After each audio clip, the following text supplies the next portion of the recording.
ضلع واشق کے مرکزی شہر بسیمہ میں نیٹ ورک کا مسئلہ سنگین شکل اختیار کر گیا، جہاں شہری گزشتہ کئی ماہ سے شدید مسائل کا سامنا کر رہے ہیں۔ نیٹ ورک کی بندش اور کمزور سروس کے باعث عوام اپنے پیاروں سے رابطہ کرنے تک سے محروم ہے، جبکہ کاروبار، تعلیم اور روزمرہ کے امور مکمل طور پر متاثر ہو چکے ہیں۔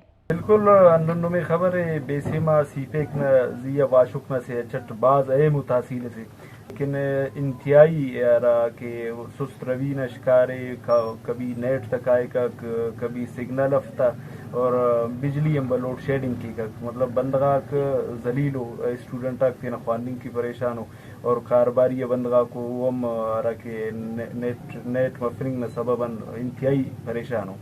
نیٹ ورک کے معاملے میں اگر بات کی جائے تو نیٹ ورک نہ ہونے کے برابر ہے۔ موجود بہت سے ہیں، کاروباری نظام بھی جام ہے۔ آپ بہت سے لوگ شروعات میں تھوڑے بہت گزارا کر رہا تھا، نیٹ اس قدر خراب ہے کہ ایزی پیسہ دور کی بات ہے، آن لائن پڑھائی وہ بھی دور کی بات ہے، کال بھی پاس نہیں ہوتے۔ اگر ایک بندے کو کال ملانا ہو تو 5 سے 10 بار کال ٹرائی کرو، تب جا کے پھر بھی اگر لگ بھی جائے تو بھی آواز صاف نہیں آتی۔ حکام بالا سے اپیل ہے کہ نیٹ ورک والے معاملات میں کچھ اقدامات اٹھائیں۔ عوام نے پی ٹی اے، وفاقی وزیر آئی ٹی اور کمپنیوں کے اعلیٰ حکام سے مطالبہ کیا ہے کہ فوری طور پر بسیمہ کے نیٹ ورک مسائل کا نوٹس لیا جائے، سروس کو معیاری بنایا جائے اور صارفین سے ہونے والی ناانصافی کا ازالہ کیا جائے۔ وش نیوز، بسیمہ، بلوچستان۔